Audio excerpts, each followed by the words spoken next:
प्यारे बच्चों, आप सबका एक बार फिर से हिंदी कक्षा में स्वागत है। बच्चों, आज हम व्याकरण पोर्शन को स्टार्ट करेंगे।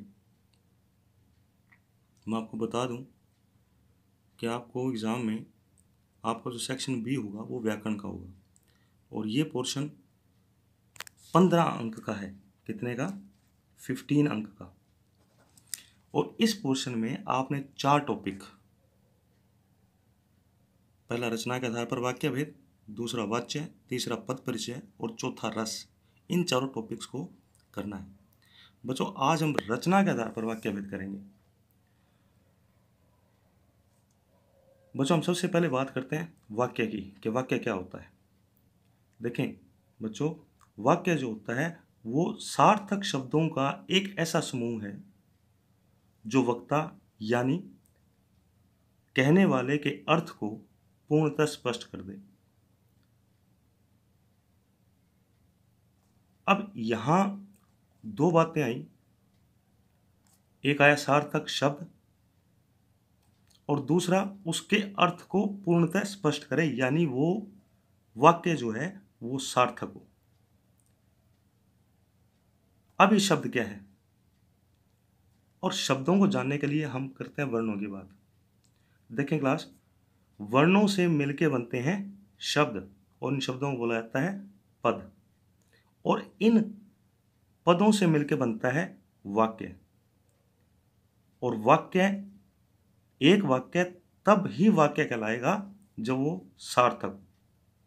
ऐसी एक शब्द के वर्णों का वह समूह, वर्णों का वह सार्थक समूह जो किसी अर्थ को प्रकट करता है वो कहलाता है शब्द। तो वाक्य की सबसे बड़ी शर्त क्या है कि वाक्य हमेशा सार्थक होना चाहिए। जैसे राम घर जाता है, अब हमें इस वाक्य में ये पता चल रहा है कि राम जो है वो घर जाने की क्रिया कर रहा है, यानी ये जितने भी शब्द आए हैं इस वाक्य में वो सभी एक सार्थक अर्थ को प्रकट करते हैं। इस कारण से ये वाक्य कहलाएगा। अब क्लास, इसके साथ साथ एक बात और कि वाक्य के अंग कितने होते हैं। देखें, वाक्य के 2 अंग होते हैं, नंबर 1 उद्देश्य और नंबर 2 विधेय। अब ये उद्देश्य और विधेय होते क्या हैं बच्चे, हम इसी सेंटेंस को लेते हैं कि राम घर जाता है। देखें, इस सेंटेंस में किसके बारे में बात की जा रही है?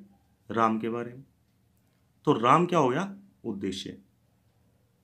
और क्या बात की जा रही है कि राम घर जाता है, यानी घर जाता है किसके बारे में बोला जा रहा है? राम के बारे में। तो जिसके बारे में वाक्य में बोला जाए वो तो हो गया उद्देश्य, और जो कुछ बोला जाए वो हो गया विधेय।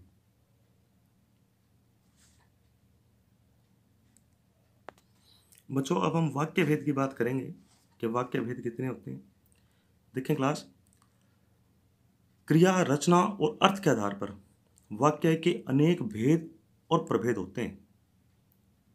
आपने कक्षा 9th में अर्थ के आधार पर वाक्य भेद किए थे।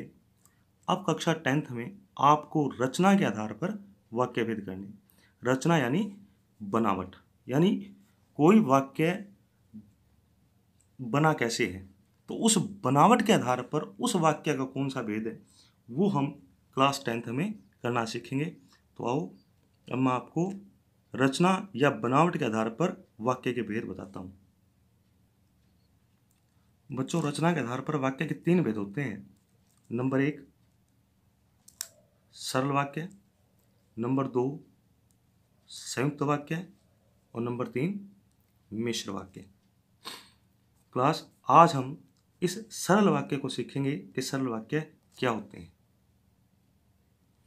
बच्चों, रचना के आधार पर वाक्य भेद का पहला भेद होता है सरल वाक्य, यानी सिंपल सेंटेंस इंग्लिश में से बोलते हैं। बच्चों, इन वाक्यों में एक मुख्य क्रिया होती है, चाहे उस वाक्य में उद्देश्य एक हो या एक से अधिक हो। आइए इस बात को उदाहरण से समझते हैं। देखो बच्चों, हमने वाक्य लिखा कि माधव खेलता है। अब इस सेंटेंस में किसके बारे में बात हो रही है? माधव के बारे में। तो माधव क्या हुआ? उद्देश्य। और क्या बात हो रही है? कि खेलता है। तो खेलता है क्या हुआ? विधेय। अब हमने ये देखा कि यहां एक ही उद्देश्य है और एक ही विधेय है।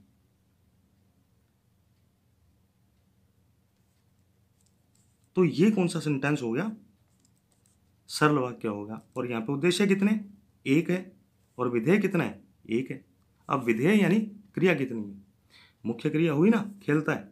तो यहां माधव एक उद्देश्य है और उसकी एक ही क्रिया है, खेलता है।